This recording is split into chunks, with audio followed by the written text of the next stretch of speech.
Daily লাইফস্টাইলে আপনাদের সবাইকে স্বাগতম। আমি চলে আসলাম আরও একটা ভিডিও নিয়ে, যেটা আশা করি আপনাদের ভালো লাগবে, কিন্তু তার জন্য তো পুরো ভিডিওটা আপনাদের দেখতে হবে। বলুন সবাই কেমন আছেন? আমি মোটামুটি ভালোই আছি। আজকে হচ্ছে শুক্রবার আর আগামীকাল শনিবার, সেটা তো আমরা সবাই জানি না। মানে শুক্রবার এই কারণেই বললাম, সকালে ঘুম থেকে উঠলে তো আমাদের সব থেকে বড় চিন্তা এটাই থাকে যে আজকে কি রান্না হবে। সেই জন্যেই জানালাম আজ হলো শুক্রবার, মানে এই সঙ্গে সঙ্গে চিন্তা করে নিলাম যে আজকে রান্নার ঝামেলাটা, আর ঝামেলা বলতে কি, একদিকে ঝামেলা বলাটাও ভুল, আবার একদিকে ঝামেলা বলতে আমি এটাই বলতে চাইছি যে সংসারে সবচেয়ে বড় মানে যাবতীয় যে কাজগুলো হয় তার মূল পথ হচ্ছে কিন্তু এই রান্নাটাই, যার জন্যেই সকালে বাসি কাজ ছাড়া তারপর রান্নাঘরে যাওয়া। তো মেন জায়গাই হচ্ছে কিচেনটা আমাদের, আর আমাদের হাউস ওয়াইফদের অবশ্যই কিচেনটাই প্রধান জায়গা। তো যাই হোক, এবার আমি আমার ডেইলি লাইফস্টাইলে চলে আসি। বাস্কেটটা অনেক দিন ধরেই ধোয়া হচ্ছে না, তাও 2 মাস মতো হয়ে গেছে। খুব তাড়াতাড়ি ধুলো পড়ে যায় উপরটা, ওই যে জায়গাগুলোতে পাইপগুলো রয়েছে ওই জায়গাগুলোতে খুব তাড়াতাড়ি ধুলো পড়ে যায়। যদিও 2 দিন 3 দিন অন্তর অন্তর কাপড় দিয়ে ঝাড়া হয়, তারপরেও দেখি।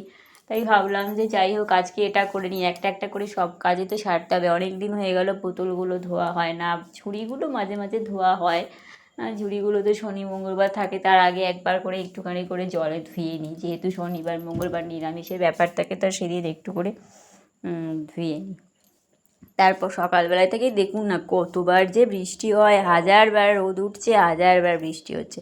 এতে জামা কাপড় ভালো করে শুকানোও যায় না, আর উঠোন তো প্রচণ্ড শ্যাওলা। সত্যি কথা বলতে খুব ভয় লাগে, এছাড়া আমার পায়েও খুব ব্যথা। সেদিন ওই দূরের দড়িতে তার জামা কাপড় মেলতে গেছিলাম, ওই যেখানে ইটগুলো আছে তার ওই প্রান্তে যে দড়িটা আছে, মেলতে গিয়ে হঠাৎ করে পাটা স্লিপ কেটে গেল। আমি পড়েও যাইনি, স্লিপটা জাস্ট পাটা একটু ওপর দিকে, মানে পায়ের পাতাটা ওপর দিক মতো হয়ে গেল, মানে গোড়ালিটা নিচের দিকে আর পাতাটা ওপর দিকে, মানে একটু স্লিপ টাইপের কেটে গেছে। তাতেই ডান পায়ে বা পায়ে দুটো পায়ে ব্যথা, মানে পায়ের অবস্থাটা খুব একটা ভালো না। ওই বেল্ট পরে পরেই কাটাচ্ছি, দেখা যায় কীভাবে কতদিন চলে। তো যাই হোক, আর এত শ্যাওলা তো, মানে বাইরে না গেলে হয় বলুন? ফুল তোলা থাকে, তুলসী মন্দিরে জল দেওয়া থাকে, রোদ উঠলে একটু কার না ইচ্ছা করে জামা কাপড়গুলো রোদে দিই।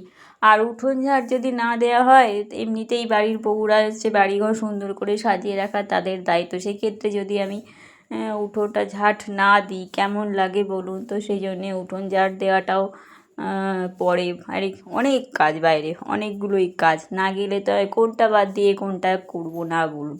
ফুল না তুললে হবে? তাই যাই হোক, ওই জন্যেই খুব সাবধানেই যাই। বেশ কিছুদিন ধরে তো ব্লিচিং পাউডার দেবে দেবে করছে কর্তামশাই, কিন্তু রোজই যে বৃষ্টি হয় সেই জন্যই আর দেওয়া হয় না।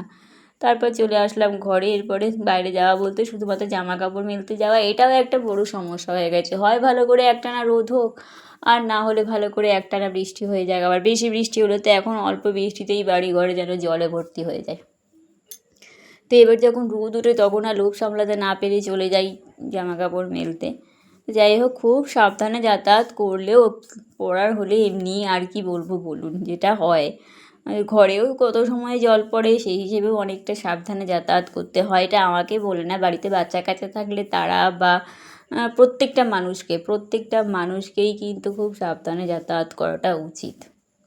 কিন্তু ওই যে আমরা তাড়াহুড়োতে কি আর পারি, হয় না, ওটা আমরা বলি ঠিকই কিন্তু সম্ভব হয়ে ওঠে না। তো ঘর মোছাও হয়ে গেল, এবারে যাবো স্নান করতে। আর বাইরেটা তো উঠোনটা আগেই ঝাড় দিয়ে নিয়েছিলাম, যেহেতু বৃষ্টি পড়বে কখন তাহলে তার ঝাড় দিতে পারবো না, সেই জন্য আগেই উঠোনটা ঝাড় দিয়ে নিয়েছি। আর এই ঘর মুছে তারপরে চলে যাব স্নান করতে। আর স্নান করে চলে এসেছি। যে ঠাকুর ঘরটা তো আমি ঠাকুরের জায়গাটাতে আলাদা একটা কাপড় দিয়েই মুছি প্রত্যেক দিন।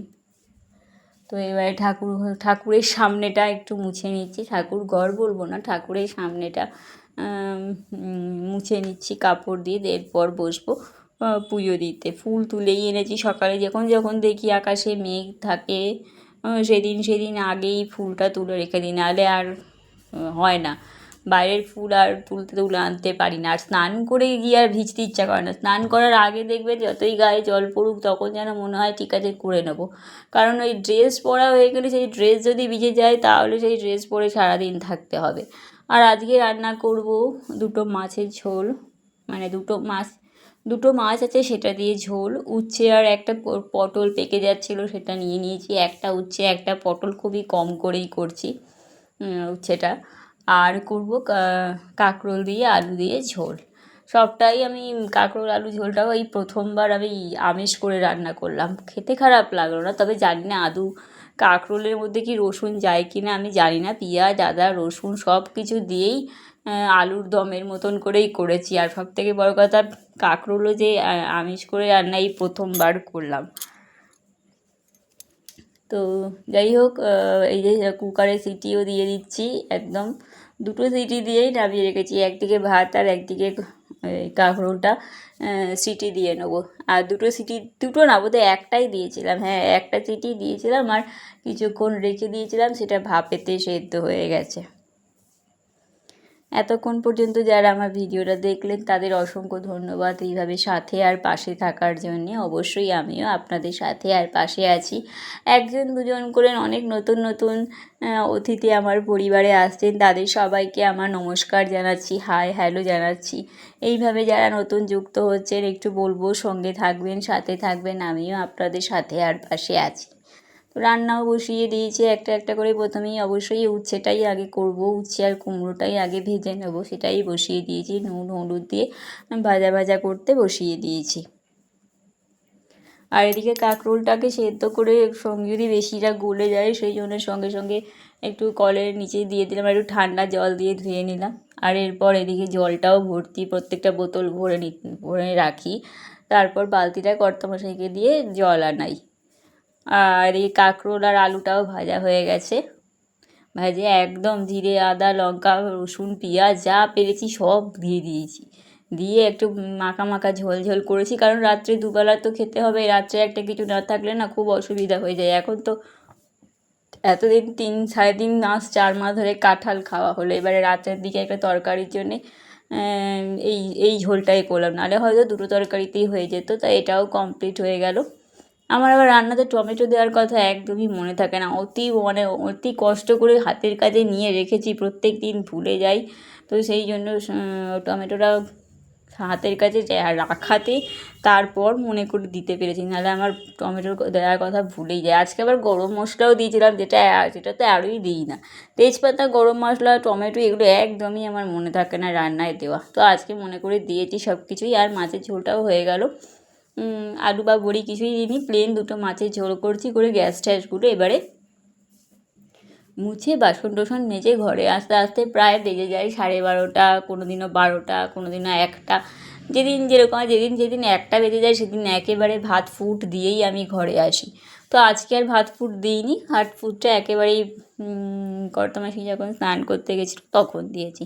যখন দেখি 1টা বেজে যায় তখন আর পরে সেকেন্ডবার যাই না, এই একবারই করে নিই। তো বাসন টাসনগুলোও মাজা হয়ে গেছে, মেজে এবারে ওখানে উবুড় করে রেখে দেবো বা উল্টিয়ে রেখে দেবো, আর যেগুলো থাকে সেগুলো মানে খাওয়া দাওয়ার পরে যে বাসনগুলো থাকে সেগুলো বাঁধতে 3:30 4টে বাজে, মেজে হাঁড়িতে 1 হাঁড়ি জল ভরে রেখে দিই, কারণ আমার ডাইরেক্ট জল তো আবার বিকেল 4টের সময় আসে, 1-1.5 ঘন্টা মতন থাকে, তারপরে আবার সেই পরের দিন সকালে আসে। তার মধ্যে বাজারও আনা হয়ে গেছে, কিছু বাজার আনতে বলেছিলাম, বাঁধাকপি টমেটো